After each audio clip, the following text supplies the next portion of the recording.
오늘 우리 시간 우리에게 주신 하나님의 말씀은 신약성경 고린도전서 1장 18절에서 25절 말씀까지 신약성경 263쪽에 있습니다. 고린도전서 1장 18절에서 25절 말씀까지 우리 함께 믿음으로 합독하겠습니다. 십자가의 도가 멸망하는 자들에게는 미련한 것이요 구원을 받는 우리에게는 하나님의 능력이라.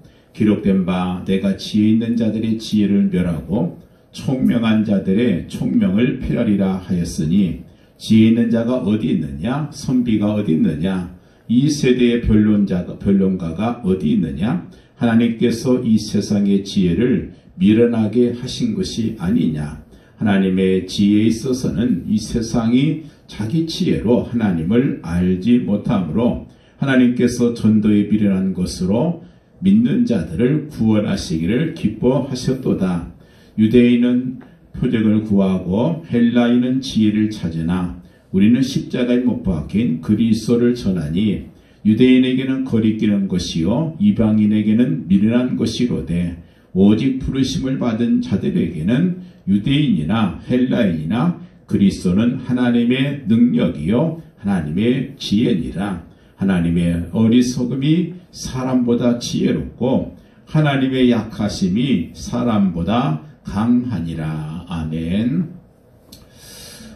이번 주부터 사순절 첫 번째 주간이 시작이 됩니다. 전통적으로 교회에서는 옛날부터 이 사순절 예수님께서 십자가에 달리신 그 고난주간 그리고 부활절 이전에 40일 동안을 주님의 십자가를 생각하면서 그 십자가가 무슨 의미가 있으며 나에게 어떤 의미가 있는가, 또 하나님의 그 십자가, 예수님의 십자가가 어떤 능력이 있는지 그것을 생각하는 그런 시간을 가졌었습니다. 그런 의미에서 오늘 우리가 이 사순절을 시작하면서 우리 주님의 주신 그 십자가의 의미와 그 능력을 다시 한번 생각해보는 시간 되길 원합니다. 중국의 신학자인 C.S. 송이란 분이 기독교의 상징인 십자가와 불교의 상징인 연꽃을 다음과 같이 비교하면서 설명을 합니다. 연꽃은 물 위에 떠 있으면서 물결에 따라 흔들리는 갈대와 같다.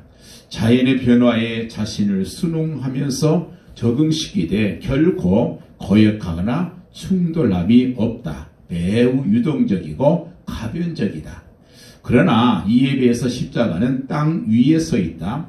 반석 위에 서 있으면서 땅이 갈라지고 지진이 일어나도 결코 흔들림이 없는 것이다. 기독교는 연꽃처럼 환경에 의해서 흔들리거나 어떤 환경에 휩싸여서 따라가거나 변질되는 것이 아니다. 환경이 어떻게 변하든 세상이 어떻게 변하든 거기에 적응하고 순응하려고 하는 것이 아니라 고고하게 십자가의 진리를 굳게 붙잡고 흔들림 없이 하나님을 섬기며 나아가는 것이 바로 기독교다. 이렇게 그가 설명하고 있습니다. 오늘 본문 속에 보면 십자가는 뭔가 하나님의 지혜고 하나님의 능력이다. 그런 말씀이 있어요. 자, 그런데 많은 사람들이 이걸 깨닫지 못합니다. 그래서 십자가는 뭐예요? 그저 희생이고 실패고 그리고 죽음, 이걸 생각하는 게 십자가 아니겠습니까? 얼핏 보기엔 십자가가 실패처럼 보여요. 그렇지만 잠시 후에 반드시 성공을 거두게 되는 것이 십자가입니다. 십자가는 자신을 희생하는 것처럼 여겨집니다만 희생 이후에 반드시 따라오는 축복이 있어요. 십자가는 죽음을 의미합니다. 그렇지만 죽음으로 끝나는 것이 아니고 그 죽음 이후에 부활의 영광이 반드시 뒤따라온다는 사실. 그래서 십자가는 하나님의 능력이고 하나님의 지혜라고 오늘 말씀 속에 하고 있습니다. 현대를 가리켜서 신뢰의 시대라 그렇게 말하죠. 힘. 자, 힘에는 여러 가지 종류가 있습니다. 무력이라는 힘이 있잖아요. 현대식 무기, 핵의 힘 얼마나 대단해요. 그 사람들은요 이 무력의 힘을 두려워하고 그 핵의 힘을 두려워하고 있습니다. 요즘 러시아에서 우크라이나를 이제 공격하고 있잖아요. 근데 생각해보면은 나라 대 나라인데 그 우크라이나는 그냥 가만히 당하고 있잖아요. 대항도 못하고 있어요. 왜 그렇습니까? 대항할 만한 힘이 없어서 그래요. 만약에 그 러시아가 중국이나 미국을 공격했다면 어떻게 하겠습니까? 절대로 가만히 있지 않을 거예요. 왜냐? 더 강한 나라거든요. 그래서 여러분 보세요. 힘이 없다고 하는 것은 그야말로 정말 이 현대시대에서는 정말 비참한 거지요. 근데 이는 무력에 힘만 있는 것이 아니고 기술력이라는 것도 있지 않습니까? 그래서 현대전에서는 첨단 기술의 힘이 대단합니다. 그래서 최신 첨단 무기에 그 첨단 부품이 그것이 있는 사람이 그게 힘이 있는 거예요. 그래서 우리나라가 그나마 이렇게 잘 견디는 것은 이런 첨단 기술들, 특별히 삼성 같은 곳이나 LG에서 반도체 기술이 굉장히 뛰어나기 때문에 그래서 그나마 더 견디는 것이죠. 이게 바로 힘입니다. 기술력이죠. 이 경제력이라는 힘도 있습니다. 무력보다 더 큰 힘이 경제력인 것이 현대입니다. 요즘 보면은 미국에서 무력으로 러시아에 대항하는 것이 아니라 경제력으로 대항하잖아요.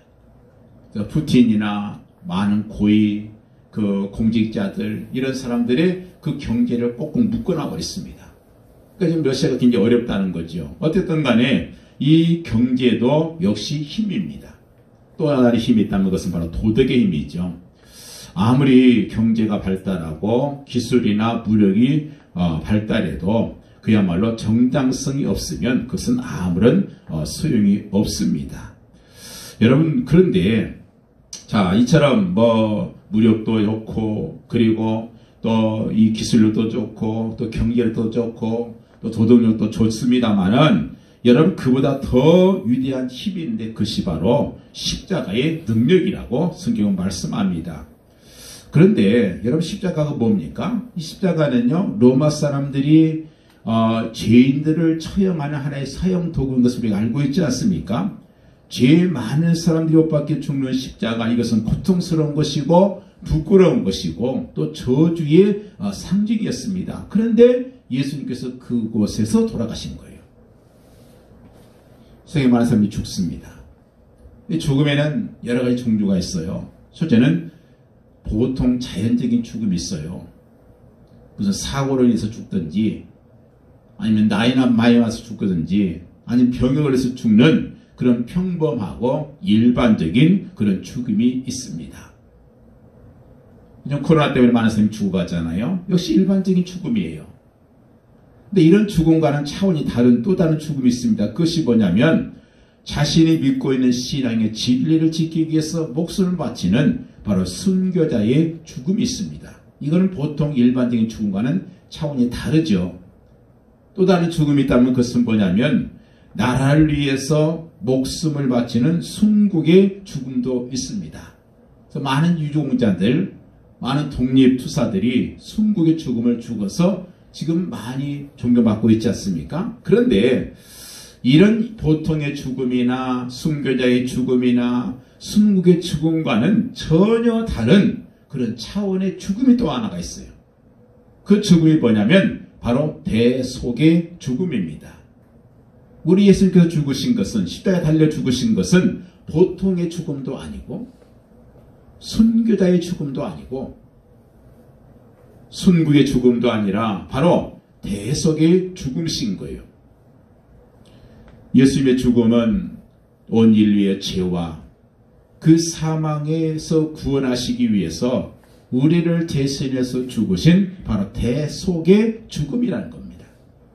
그렇기 때문에 예수님의 죽음이 가장 고상하고 가장 위대한 죽음이라고 말씀하고 있는 거예요. 자, 그렇다면 예수님께서 십자가에서 못 박혀 죽어주셨는데 그 십자가에는 위대한 하나님의 능력이라 그렇게 오늘 말씀하고 있잖아요. 하나님의 지혜라. 왜 십자가의 죽음이 예수의 십자가의 죽음이 하나님의 능력이고 왜 하나님의 지혜인가? 그 첫 번째는 18절에 있는 말씀 보면 그렇습니다. 십자가의 도가 멸망하는 자들에게는 미련한 것이요 구원을 받은 우리에게는 하나님의 능력이라 그런 말씀이 있어요. 십자가의 죽음에 뭐가 있습니까? 구원의 능력이 있다는 거예요. 구원의 능력. 십자가는 하나입니다. 그런데 그 십자가를 바라보는 시각은 두 가지예요. 한 종류의 사람은 멸망하는 자들이 바라보는 십자가가 있고요. 또 구원받는 사람들이 바라보는 십자가의 시각이 있다는 거예요. 이 세상에는 많은 사람들이 있습니다. 부자도 있고 가난한 사람도 있고 돈이 좀 많은 사람, 적은 사람, 지식이 많은 사람, 좀 못 배운 사람, 그리고 뭐 좀 거룩해 보이는 사람, 또 죄인들, 권세가 있는 사람, 없는 사람, 잘난 사람, 못난 사람, 남자, 여자, 어린아이, 어른, 또 이렇게 여러 가지 그 종류가 있습니다만은 여러분 성경에는 이 모든 사람들을 간단하게 두 종류의 사람으로만 분류합니다. 그게 뭐예요? 첫째는 멸망하는 사람과 두 번째는 구원받는 사람이다. 이 두 종류로 확실하게 성경은 나눠요. 십자가는 하나입니다. 근데 두 종류의 사람 중에서 종류에 따라서 십자가에 대한 반영이 다르다는 거예요. 십자가의 말씀이 전혀 다르게 들린다는 거예요. 같은 십자가인데 전혀 다르게 보이는 거예요. 똑같은 십자가지만 멸망한 사람들에게는 그것이 미련하게 보이고 구원을 받는 사람에게는 아주 지혜가 보인다는 것입니다. 그래서 오늘 본문에 보니까 십자가의 도가 멸망하는 사람에게는 미련하게 보인다. 다시 말해서 멸망을 향해서 점점 내려가고 있는 사람들에게는 그 십자가의 도가 미련하게 보인다 그 말이에요. 거기는 이유가 있어요. 왜 미련하게 보이겠습니까? 이유가 있어요. 원래 십자가는요. 로마에서 노예에 나오고 식민지 백성들을 그들이 큰 죄를 지었을 때, 예를 들어서 반역죄 같은 거, 이 반역 같은 죄를 지었을 때 그 사람들을 아주 극형에 처할 때 쓰이는 아주 험한 그런 사형 도구였던 것입니다. 그래서 그 십자가는 가장 천하고 가장 더럽고 가장 무서운 것이었어요. 그런데 이처럼 천한 사람들만 보이는 모파하게 처형당하는 그 처형을 받은 어떤 사람을 그 사람을 믿음을 통해서 구원하는다. 얼마나 미련해 보여요. 가장 천하게 비참하게 죽은 사람을 믿으면 구원받는다. 이게 보통 사람들에게는 그게 미련하게 보인다는 거예요. 그리고 그뿐만 아니라 이 십자가를 통한 복음이라는 것이 사람들에 따라서 너무 단순해 보이는 거예요. 하나님이 세상을 이처럼 사랑하사 독생자를 주셨는데 누구든지 그를 믿으면 멸망하지 않고 영생을 얻는다. 너무 단순하잖아요. 사람이 구원 얻는 것이 그렇게 단순하면 되겠습니까? 그래서 기독교에는 깊이가 없다. 다른 종교에 가면 철학이 있는 것 같은데 기독교에는 철학이 없다고 말하는 사람들이 있어요. 특별히 옛날에 철학을 많이 숭상하던 헬라 사람들에게는 이 십자가의 복음이 너무 철학도 없고 미련해 보였던 거예요. 자기가 무슨 선한 일을 많이 해서 자기의 수준이 높아지고 소위 돌을 좀 닦고 덕이 좀 쌓여서 내가 구원을 한다. 그러면 얼마나 이해가 쉽고 타당스럽습니까? 누가 말을 못하잖아요. 네가 착한 일 많이 하고 덕을 많이 쌓으면 구원 받는다. 천국 간다. 그러면 너무 아주 당당하잖아요. 그런데 어떤 진리를 믿어서 구체적으로 말해서 십자가에 그 죽으신 예수님을 믿어서 구원을 한다. 이것은 도무지 이해할 수 없는 바로 그런 일이었던 것입니다. 그래서 십자가에 대해서 그 얘기를 하면요. 사람들이 비웃었고 그리고 십자가의 도가 미련하게 보였던 것입니다. 더구나 대속한다. 이 진리가 많은 사람에게는 더 미련하게 보이는 거예요. 생각해 보세요. 누구든지 정직한 사람이나 정정당당한 사람이 자기가 자기 책임을 지는 것이 당연한 거 아니에요. 근데 어떻게 남의 덕에 구원을 한다. 이것이 얼마나 어리석게 보이냔 말이에요. 그래서 비난을 받았던 것이고 업신여겨 받았던 것입니다. 이처럼 십자가가 멸망하는 사람들에게는 미련하게 보인다. 여기서 중요한 진리를 하나 발견해야 돼요. 누구든지 십자가의 도가 이렇게 미련하게 보인다고 하면 그 사람의 영혼은 지금 멸망을 향해서 가고 있는 상태다. 이 사실을 기억해야 한다는 거예요. 십자가의 도, 십자가의 말씀, 십자가의 복음이 미련한 것이 절대 아니에요. 단지 그저 미련하게 보일 뿐이라는 것입니다. 그래서 옛날부터요, 진짜 공부를 많이 한 사람들은 십자가를 절대 미련하게 보지 않았어요. 어떤 사람이 해를 보면서 어둡다 그런 말 하면 해가 문제가 있는 것이 아니고 그 사람의 눈이 문제가 있는 거 아니겠어요?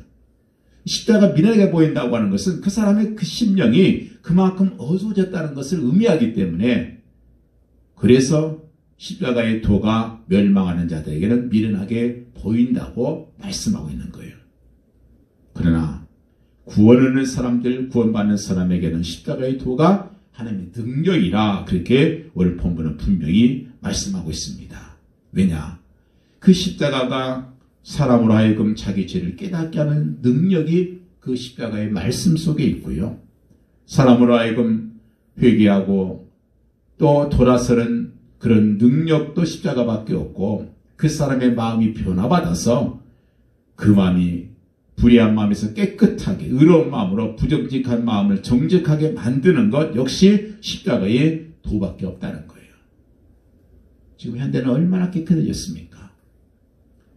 옛날 제가 자랄 때 그 모습과 지금 환경을 비교하면 비교가 안 돼요.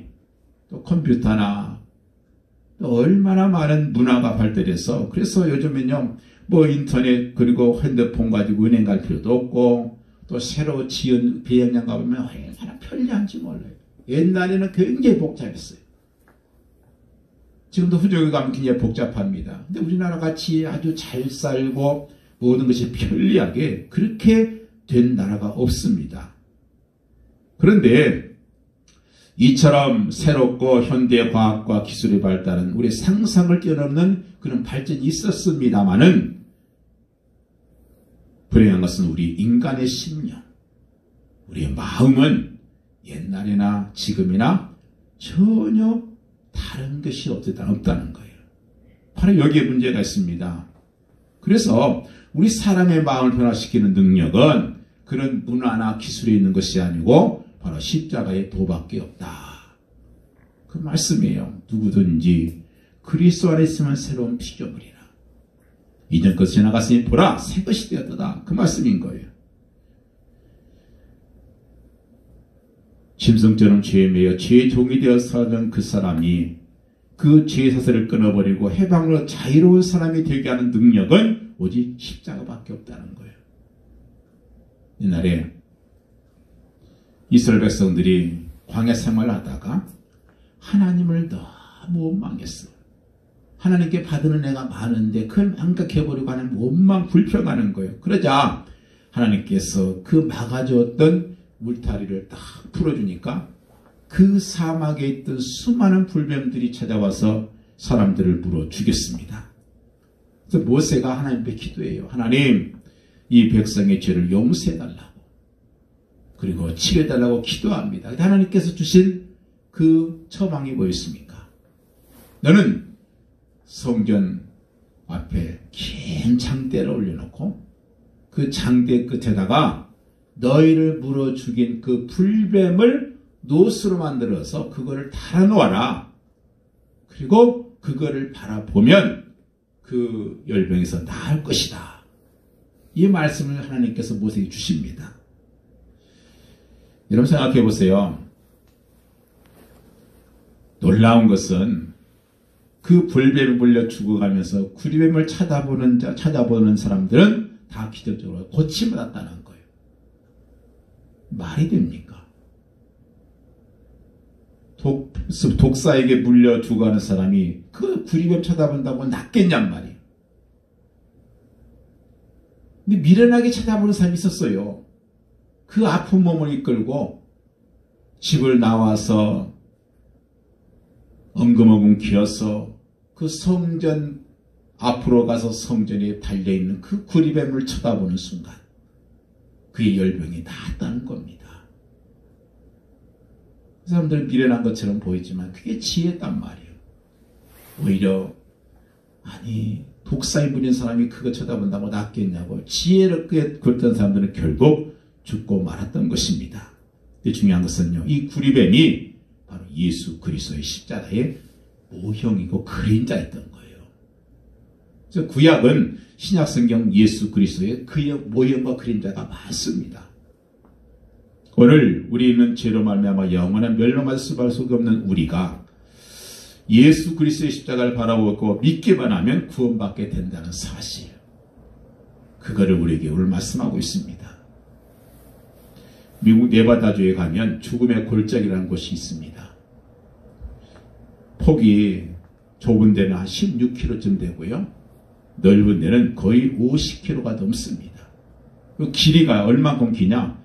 거의 240km예요. 우리나라 휴전선 길이만큼 긴 그런 아주 골짜기가 있는데, 그 골짜기는 해변보다 낮기도 하고 너무 여름철에 정말 뜨거워서 프랑포가 나지 않습니다. 곤충도 없고 거기에 화초도 살 수가 없어요.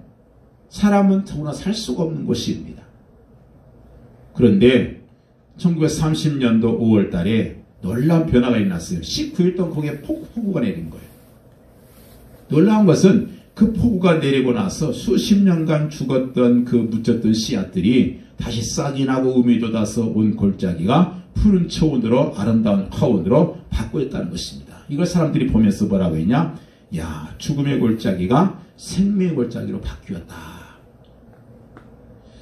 이 세상이 아담과 하와의 범죄한 이후에 죽음의 골짜기로 바뀌어졌었는데, 그러나 예수님께 갈보리 십자가에서 피 흘려 죽으심으로 말미암아 사망의 골짜기를 생명의 골짜기로 바꾸셨다는 겁니다. 하나님이 이 세상을 참 사랑하사 독생자를 주셨으니 이는 저를 믿는 자마다 멸망치 않고 영생을 얻게 하려 함이라. 너희가 알거니와 우리의 조상의 유전한 망령된 행실에서 구속된 것은 은이나 금같이 없을 것이라 한 것이 아니라 오직 금없고 점없는 하나님의 어린 양 그리스도의 보배로 필요한 것이니라. 바로 그겁니다. 피 흘림이 없이는 사함이 없다고 그랬잖아요. 양과 염소의 피로 우리 죄를 고속해 주신 것이 아니라 무음하신 예수 그리스도의 보배로운 피로 우리를 구속해 주셨다, 이렇게 말씀하고 있습니다. 그가 찔림은 우리의 허물 때문이고 그가 상함은 우리의 죄악 때문이라 그렇게 말씀합니다. 그래서 예수 그리스도를 믿기만 하면 죄와 사망에서 구원받는다는 거예요. 우리 같은 사람들이요, 예수 알기 전에 죽기를 무서워함으로 평생 전쟁 근거했던 사람도 아니겠습니까? 그렇지만 구원 얻은 우리들은 죽음을 두려워하지 않습니다. 죽음아 오너라 기다리고 있다. 죽음을 통해서 영광스러운 하나님 나라에 들어갈 수 있다고 하는 그런 확신이 어디서부터 오겠습니까? 바로 예수님의 십자가로부터 온다는 사실. 왜냐? 십자가는 구원의 하나님의 능력이기 때문에 그렇습니다. 두 번째로 십자가는 하나님의 공의의 성취를 하는 능력이 있습니다. 하나님의 공의를 성취하는 능력. 성경에 분명히 말씀하잖아요. 죄의 값은 사망이다. 그래서 누구든 죄를 범하면요, 그 죄의 대가로 죽을 수밖에 없어요. 이것이 하나님의 공의입니다.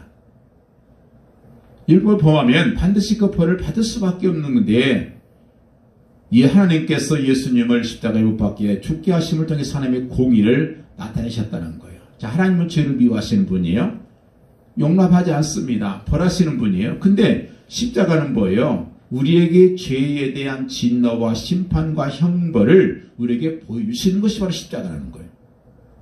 하나님은 공의 하나님이기 때문에 우리에게 불의가 있으면 우리 마음속에 심판을 내리십니다. 그래서 하나님은 공의를 실천하셨는데 그것이 뭐냐면 바로 십자가라는 거예요. 모든 사람 다 죄를 범하여 하나님의 영광을 이루지 못하더니, 그리고 죄 사건 사망이다. 모든 사람이 죄를 죽을 수밖에 없을 때에 하나님께서 우리가 죽지 않게 하시기 위해서 그의 아들을 이 땅에 보내셨고 그를 십자가에 죽게 하셨다는 거예요. 하나님은 사랑이시잖아요. 그래서 모든 사람을 다 용납하십니다. 근데 동시에 하나님은 공의 하나님이세요. 그래서 죄를 그냥 용서할 수 없기 때문에 반드시 아비의 죄를 자녀손 3세대까지 갚으신다고 말씀하고 있습니다. 이런 하나님의 사랑과 하나님의 공의의 그 모순, 그 두 가지 모순이 실현되시기 위하여서 그 아들 예수님을 십자가에 죽게 하신 거예요. 그래서 십자가 없이는 하나님의 공의가 실현되지 못합니다. 그래서 십자가를 통해서 하나님의 공의를 나타내셨다는 것입니다. 어느 예쁘게 생기고 아름다운 그런 용모를 가진 한 여학생이 하나 있었습니다. 그는 언제나 자신이 예쁘게 생긴 것이 자랑스러웠어요. 그러나 마음속에 불편한 게 하나 있습니다. 그것은 자기 어머니 얼굴이었어요. 보기에 너무 흉측하게 일그러진 그 얼굴. 그래서 그 여학생은 전혀 친구를 집에 데려오지 않았어요. 그리고 그 어머니한테도 부탁을 합니다. 절대로 학교에 오지 마라. 친구들이 보면 창피하니까 오지 말라는 거예요. 근데 어느 날 그 여학생이 옛날에는 다 도시락을 싸고 학교를 갔잖아요. 지금처럼 뭐 급식이 없었으니까. 근데 이 여학생이 급하게 가는 바람에 도시락을 빠뜨리고 가버린 거예요. 그래서 엄마가 그 딸이 이렇게 부탁했던 그 부탁을 깜빡 잊어버린 채 도시락을 가지고 학교를 찾아갑니다. 그리고 딸의 반을 불어서 그 반에 가서 그 교실 문을 열고 그 도시락을 전해줬어요. 딸이 그 어머니를 보면서 얼굴이 하얗게 바뀝니다. 얼른 그 도시락만 낚아채가지고 들어가 버리는 거예요. 친구들이 묻습니다. 누구냐? 우리 집 식모야. 그리고 집에 와서 그 엄마를 향해서 대들었습니다. 왜 학교에 왔느냐고. 이제는 창피해서 학교에 못 다니겠다고. 그때 그 어머니가 딸의 굴먹이는 등기에서 이렇게 말을 합니다. 그게 뭐냐? 자기 얼굴이 그렇게 된 이유와 사인이었어요. 이제 내가 클만큼 컸으니까 내가 얘기를 하는데, 내가 아주 어렸을 때에 아빠는 회사에 출근하시고 나는 밖에서 빨래를 하고 있는데 원인 모를 불이 나서 집이 헐헐 타고 있더라. 동네 사람들이 불이 타고 있다고, 불이라고 해서 그 깜짝 놀라서 쳐다보니까 우리 집이 타고 있었는데 이미 불길이 온 방을 다 덮어서 더 이상 이제 끌 수 없는 방법이 없었는데, 내가 무조건 뛰어들어가서 방에 가보니까 너 혼자 방에서 자지러지게 울고 있길래 너를 끌어안고 너를 내 품에 이불보자기로 싸가지고 뛰어나오면서 내 얼굴을 보호할 수가 없어서 얼굴이 이렇게 화상을 입었다. 그래서 수차례의 어려운 수술을 거쳐서 간신히 살아나긴 했지만, 그렇지만 내 얼굴이 이렇게 이런 모양이 됐다. 그 얘기를 하는 거예요. 그 여학생이 분이 나서 울다가 그 어머니의 그 사연을 듣고 나서 돌아서서 눈물이 가득한 채 어머니 품에 안기면서 엄마 용서해 주세요. 제가 잘못했어요. 그러면서 그때부터 이 여학생은 그 일그러진 어머니의 얼굴이 그 누구보다 더 자랑스러웠던 거예요. 여러분, 우리가 예수님의 십자가를 자랑하는 이유가 바로 이겁니다. 사람 생각했을 때 그것은 부끄러운 것이고 정말 미련한 것처럼 보이지만, 그러나 죄인은 하나님의 진노를 받아야 되는데 하나님께서 그걸 참으셨고 대신 그걸 갚아주신 것 십자가라는 사실을 깨닫는 순간 십자가는 더 이상 부끄러움이 아니라 자랑이 되는 것이고 하나님의 능력이 되는 것이죠. 우리 예수님은 그걸 참으셨고요. 또 하나님도 참으셨습니다. 사실 예수님 자신도 다 자기 자신만 생각했다고 하면 얼마든지 고난을 물질 수 있었잖아요. 천사를 동원해서 충분히 물칠 수 있었습니다. 근데 참으셨어요. 그리고 온갖 견딜 수 없는 모욕과 고통을 참으셨습니다. 여러분, 하나님은 지금도 참고 계셔요. 아무리 불신앙 생활한다고 해도 지금 보면은 어떨 때는 그런 생각이 들잖아요. 하나님이 진짜 살아계시는가? 하나님을 모욕하고 하나님을 모독하는 사람 많습니다. 그러나 하나님 다 보고 계셔요. 그런데 하나님께서 지금 참고 계시는 거예요. 이 죄만의 세상을 보면서 하나님 안 계신가? 그렇게 의심할 때도 있을 것입니다. 그러나 여러분, 그것도 하나님께서 다 보고 계신다는 거예요. 죄 지은 자가 더 잘 되는 것, 벌 받기보다는 잘 되는 것 볼 때도 참 얼마나 많습니까? 그러나 하나님 지금도 참으신다는 사실. 왜 참겠습니까? 그것은 목적이 분명하죠. 그들도 구원받기를 원하신다는 거예요. 베드로전서 3장 18절에서 10절 말씀 보면은 사랑하는 자들아, 죽게는 하루가 1000년 같고 1000년이 하루 같으니 한 가지를 잊지 마라. 주의 약속은 어떤 이에 더디다고 생각하는 것처럼 더딘 것이 아니라 오직 너희를 대하여 오래 참으사 아무도 멸망치 않고 다 회개하기를 이르기를 원하시느니라. 그러나 죄의 날이 도적같이 오리니 그날에는 하늘이 큰 소리로 떠나가고 체질이 뜨거운 불에 풀어지고 땅과 그 중에 있는 모든 일들이 드러나리라. 그렇게 말씀하고 있습니다. 언제까지 기가 준다는 건 아니죠. 하나님께서 속히 주님께 돌아오기를 원하시는 주님의 마음을 우리가 읽어야 할 것입니다.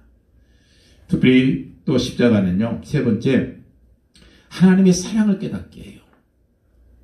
하나님은 공의 하나님이시기도 하지만은 또 사랑의 하나님도 되십니다. 그게 십자가라는 거예요. 말투비라는 그분의 십자가의 의미라는 책에 보면 끔찍스러운 일을 잊을 수 없이 일을 수없이 저질러서 그 소년이 아주 중죄를 받는 경우를 봅니다. 중형을 받아요. 그 소년의 아버지를 불러서 묻습니다. 당신이 이 소년의 아버지죠. 그랬어요. 그랬더니 그 아버지가 이렇게 말하는 거예요. 나는 저 녀석을 내 아들이라 말도 싫습니다. 이미 나는 저 아이에 대해서 깨끗이 손을 씻었습니다. 그렇게 말하는 장면이 나와요. 얼마나 참 말 안 들으면 그렇게 했겠어요. 그게 사람이에요. 너무 힘들면 포기할 수 있습니다. 그렇지만 하나님은 전혀 다르다는 거예요. 부모는 혹시 우리를 버릴 수 있다 하지만 하나님께서는 절대로 버리시는 게 없다는 겁니다. 어느 책을 보니까 그런 글이 나와요. 한 아들이 지독스럽게 부모의 속을 썩입니다. 그러다가 집에 있는 큰 돈을 훔쳐가지고 도망가 버려요. 탕자처럼. 근데 그런 돈 뭐 얼마나 쓰겠어요? 얼마큼 쓰다가 다 돈도 떨어지고 이제 친구도 없고 날씨는 추워지고 노숙자로 길거리에서 잘나니까 너무 힘드는 거예요. 그래도 버티다가 어느 정말 추운 날 내가 여기서 밖에서 자면 얼어 죽겠구나. 그래서 한번 집에를 가보자. 그리고 밤중에 살금살금 대문에 왔어요. 혹시 대문이 열렸을까 하고 살짝 밀어보니까 대문이 스르르 열리는 거예요. 그래서 대문을 열고 들어가서 방문을 살짝 열고 보니까 방문도 열려있는 거예요. 현관문을 열고 들어오니까 안방에서 아버지 음성이 들리는 거예요. 애야, 이제서 들어오냐. 여러분, 이게 하나님의 마음이라는 거예요. 왜냐? 하나님은 사랑이기 때문에. 그래서 로마서에 보면 그런 말씀이 있어요. 우리가 아직 죄인 되었을 때에 그리스도께서 우리를 위하여 죽으심으로 하나님께서 우리에 대한 자기 사랑을 확증하셨느니라 그랬습니다. 그리스도께서 우리를 위해 죽으셨다. 우리라고 하는 것은 단순히 저와 여러분만 아니라 전체 구원받을 인류를 전체를 의미하는 거 아니겠습니까? 우리가 어떤 형편이 있을 때 그가 죽으셨느냐? 우리가 연약해서 나 스스로 구원할 수 없는 자리에 있을 때에, 그리고 우리가 죄를 짓고 경건하지 못할 때, 더군다나 죄인 되었을 때뿐만 아니라 하나님과 원수 되었을 때에 우리에서 죽었다, 그렇게 말씀하고 있어요. 하나님과 원수 되었을 때, 하나님을 모르고 하나님을 반대하는 원수들을 위해서 자기의 사랑하는 아들을 주시고, 그 사랑하는 아들을 원수를 위해서 자기 생명을 바침을 통해서 주님의 사랑을 확증하셨다는 거예요. 얼마나 귀하고 거울 겁니까? 그래서 우리는 인간의 생각으로는 절대 하나님의 그 사랑의 높이와 깊이와 길이를 우리는 측량할 수가 없다고 그렇게 말씀합니다. 그래서 십자가는 하나님의 사랑이에요. 그리고 하나님의 사랑과 지혜를 말씀하는 겁니다. 하나님께서 우리 인간을 구원하실 때요, 인간의 지혜를 선택하지 않았어요. 하나님의 수는 바다의 모래수보다 많다 그랬어요. 하나님께서 인간을 구원하시는데 우리 인간의 지혜로 구원하려면 얼마든지 수많은 그런 계획과 뭔 방법이 있었을 거예요. 근데 하나님께서는 그런 인간의 지혜를 선택한 것이 아니라 아주 미련한 개처럼 보이는 바로 그 치욕적이고 천한, 미련해 보이는, 인간이 볼 때 미련해 보이고 천해 보이고 치욕적인 그 십자가를 구원의 방편으로 선택하셨다는 거예요. 인간에게 미련하지만 구원을 얻는 자들에게 하나님의 능력이 되시는 십자가를 허락하신 겁니다. 그래서 인간이 보기에는 어리석은 십자가지만 하나님의 지혜라는 거예요. 그래서 십자가는 인류를 구원하는 구원의 관문이 되었고 바로 상징이 되고 사랑의 표식이 된 것입니다. 십자가는 소망을 보여주는 지혜가 되고 희생적인 사랑을 보여주는 바로 지혜다. 그래서 누구든지 십자가에 나오면 지혜를 얻게 되고 능력이 되어서 소망을 알게 되고 하나님의 사랑을 깨닫게 된다는 것입니다. 네 번째로 십자가는 화해를 이루는 능력이 있어요. 지금도 이 아르헨티나와 칠레 그 두 나라 사이에 안데스 산맥이 있는데 그 산맥 위에는 아주 상징적인 그런 동성이 하나 서 있습니다. 바로 예수님의 상이에요. 왜 그랬냐면 이 두 나라가 그 산을 차지하기 위해서요 오랫동안 전쟁을 했어요. 그래서 이 아르헨티나와 칠레가 계속해서 싸우는 동안에 그 산을 차지하겠다고 싸우다가 경제는 피폐해지고 엄청난 인명피해를 보게 됐어요. 그래서 쌍방이 휴전을 원하는 중에 영국 왕이었던 에드워드가 중재에 나서서 화목을 시켜줍니다. 그리고 그 두 사람이, 그 두 나라가 예수님의 은혜에 감사해서 안데스 산상에다가 예수님의 상을 세워놨다는 거예요. 골로새서 1장 10절 말씀 보면 그의 십자가의 피로 화평을 이루사 만물 곧 땅에 있는 것들이나 하늘에 있는 것들을 그로 말미암아 하나가 되게 하셨다. 그런 말씀이 있어요. 그러므로 생각하라. 너희는 그때의 육체로는 이방인이었고 손으로는 육체에 행한 할례 당이라 칭하는 자들에게 무할례 당이라 칭함을 받는 자들이었다. 그때에 너희는 그리스도 밖에 있었고 이스라엘 나라 밖에 사람이라. 약속의 언약들에 대해서 외인이고 세상에서 소망이 없고 하나님도 없는 자였더니 이제는 전에 멀리 있던 너희가 그리스도 예수 안에서 그리스도의 피로 가까워지느니라. 그는 우리의 합병이신지라 둘로 하나를 만드사 중간에 막힌 담을 허시고 원수된 것 곧 의문에 속한 계명의 율법을 자기 육체로 폐하셨으니 이 둘을 허시고 원수된 이 둘로 자기 안에서 한 세 사람을 지어 화평하게 하시고 또 십자가로 그 둘을 한 몸으로 이루어서 하나님과 화목하게 하려 하셨다. 그런 말씀이 있습니다. 그래서 십자가는요 기독교의 상징이자 예수 그리스도는 하나님과 원수된 우리 인간들과 하나님과의 화목하기 위한 화목의 상징이었다는 것입니다. 그래서 우리는 그리스도 십자가를 통해서 우리가 하나님과 먼저 화목해야 되겠죠. 그리고 더 나아가서 어떻게 해야 돼요? 인간들과의 관계에서도 화목하는 그런 시간이 돼야 된다는 것입니다. 우리 인간 사이도 화해도 마찬가지죠.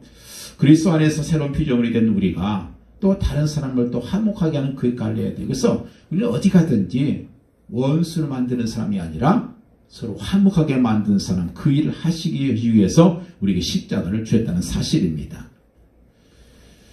마태복음 5장 19절에 주님께서 말씀했잖아요. 화평케 하는 자는 복이 있나니 저희가 하나님의 아들이라 일컬음을 받을 것이며 그랬어요.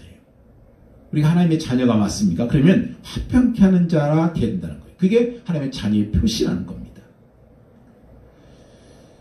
원수된 것을 십자가로 소멸하셨다. 이래서 저희 말씀하고 있잖아요.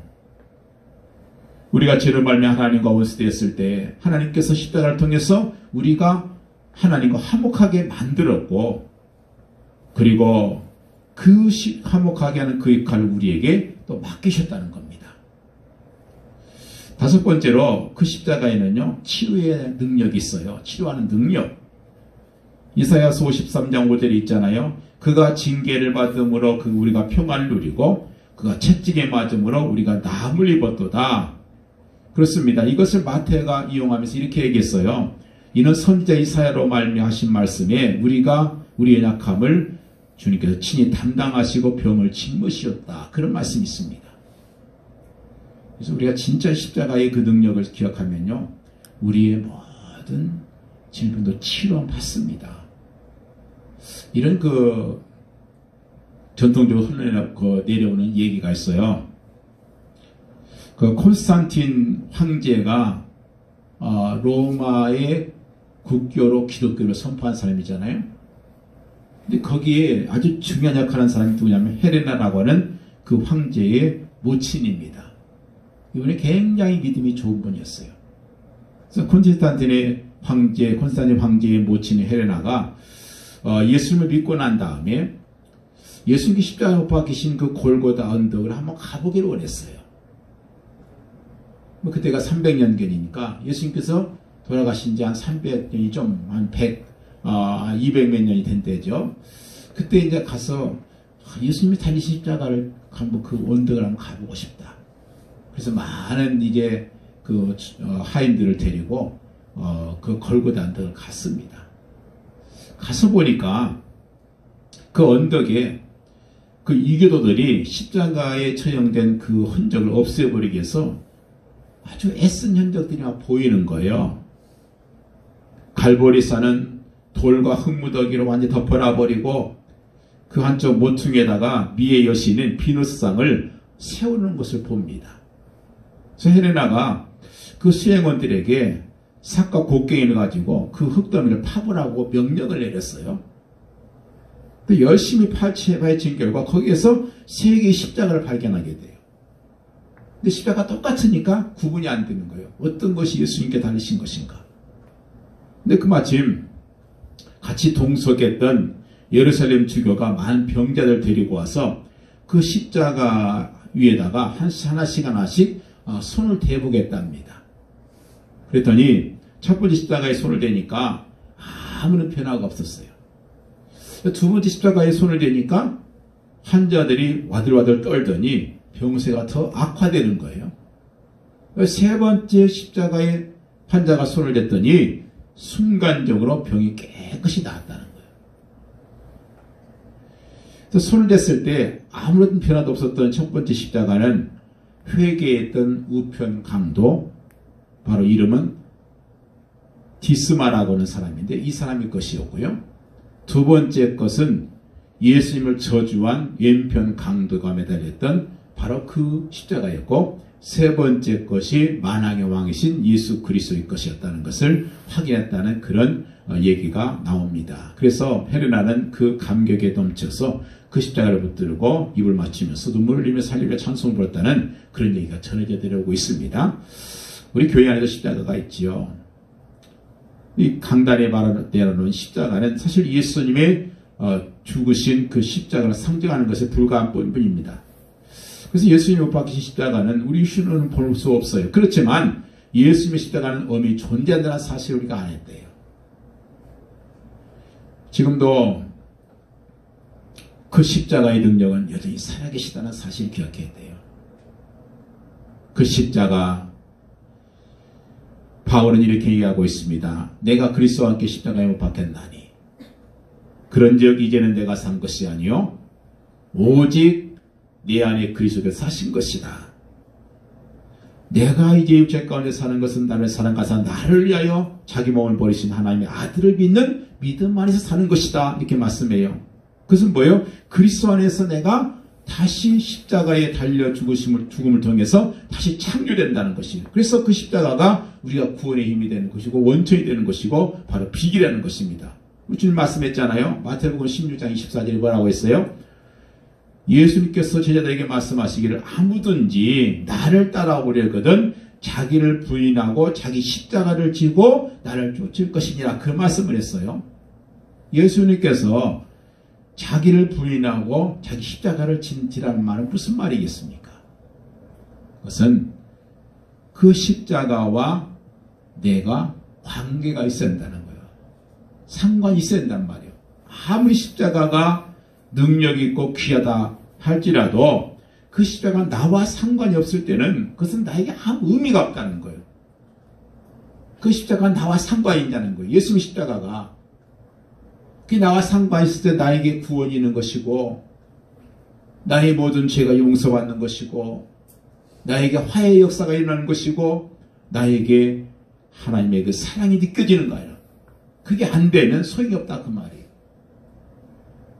바울은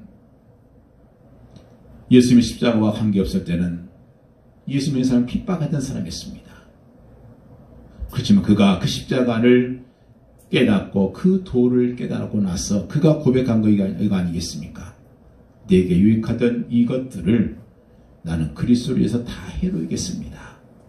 그뿐만 아니라 내 주 예수 그리스도라는 지식이 무엇보다 존귀한 것이기 때문에 나는 그 밖에 모든 걸 다 배설물로 여기겠습니다. 이 고백을 했던 거예요. 그리스도 예수의 사람들은 육체와 함께 그 정과 욕심을 십자가에 못 박혔다. 이렇게 말씀하고 있습니다. 자신을 부인하고 나서야 십자가를 질 수 있다는 것이고 그 십자가는 장식품도 아니라 바로 내가 져야 할 십자가인데 그 십자가 어떤 십자가겠습니까? 희생의 십자가요, 화해의 십자가요, 사랑의 십자가요, 평화의 십자가라는 것입니다. 그 예수님께서 그래서 내 십자가를 지고 나를 따르라 그렇게 말씀하고 있어요. 그때 그 말씀 듣고 나서 제자들이 다 떠나가 버렸어요. 남 12제자에게 말하잖아요. 너희도 나를 떠나서 가려느냐. 여러분 오늘날도 마찬가지예요. 사실 우리가 사순절을 맞이하면서 내가 지는 십자가는 어떤 십자가인가 다시 한번 깊이 생각하고 다시 한번 그 십자가의 능력을 체험하는 그런 시간이 되어야 될 것입니다. 그 십자가 다른 사람에게 넘기지도 말고 내팽개치지도 말고 지고 따라가는 것 이것이 내가 죽는 길이고 그것이 곧 다른 사람 살리고 나도 사는 길이라는 사실을 꼭 기억하시기 바라요. 십자가는 더 이상 패배의 상징이 아니라 바로 십자가는 승리의 능력인 것입니다. 골로새서 2장 15절에 말씀하잖아요. 예수 그리스도께서는 십자가로 승리하셨느니라. 예수님이 십자가의 죽으심을 통해서 세상의 권세에 패배한 것처럼 보이고 마귀의 권세에 패배한 것처럼 보이지만 그러나 그 십자가 이후에 사흘 만에 부활하심을 통해 세상의 권세를 깨뜨려 버리시고 승리하신 것이며 그리고 지금도 하나님 보좌 올라가셔서 그 보좌 우편에 계시며 지금도 우리에서 기도하고 계시다는 거예요. 예수 그리스도는 그래서 참 승리자가 되시고 최후의 승리자가 되신 거 아니겠습니까? 사단은 마귀를 십자가로 정복하셨다는 사실이에요. 그래서 십자가는 실패가 아니에요. 승리고 서호의 바로 성공이라는 사실. 그래서 주님 말씀하잖아요. 너희가 세상에서 탈난을 당했겠지만 담대하라. 내가 세상을 이겨노라. 예수님이 승리했기 때문에 우리가 주님의 십자가를 믿음을 통해서 우리도 환난을 이길 수 있고 역경을 이길 수 있고 고난도 이기고 승리하셨다는 사실을 믿으라는 겁니다. 그래서 십자가는 최고의 능력이고 최대의 능력이다. 무력보다 경제력보다 기술력보다 더 큰 힘이 바로 어디에 있는가? 바로 십자가의 능력이라는 것입니다. 구원의 능력이고 화목하게 한 능력이고 신유의 능력이고 승리한 능력이 있다는 사실을 기억하시고 이번 사순절날 나는 과연 십자가를 어떻게 지고 가고 있는가? 십자가를 질질 끌고 가는 사람이 될 것이 아니라 십자가를 달개지고 주의 길을 따라가심으로 그 십자가의 능력을 통해서 우리 모두가 다 승리하는 귀한 축복이 있기를 예수 이름으로 간절히 축원을 드립니다. 기도합니다. 할렐루야. 아버지 감사합니다. 사순절을 시작하면서 다시 한번 주님의 십자가의 그 능력과 그 지혜를 다시 한번 깊이 기억하는 그리고 마음속에 체험하는 귀한 시간 되도록 역사해 주옵소서. 예수 그리스도 이름으로 기도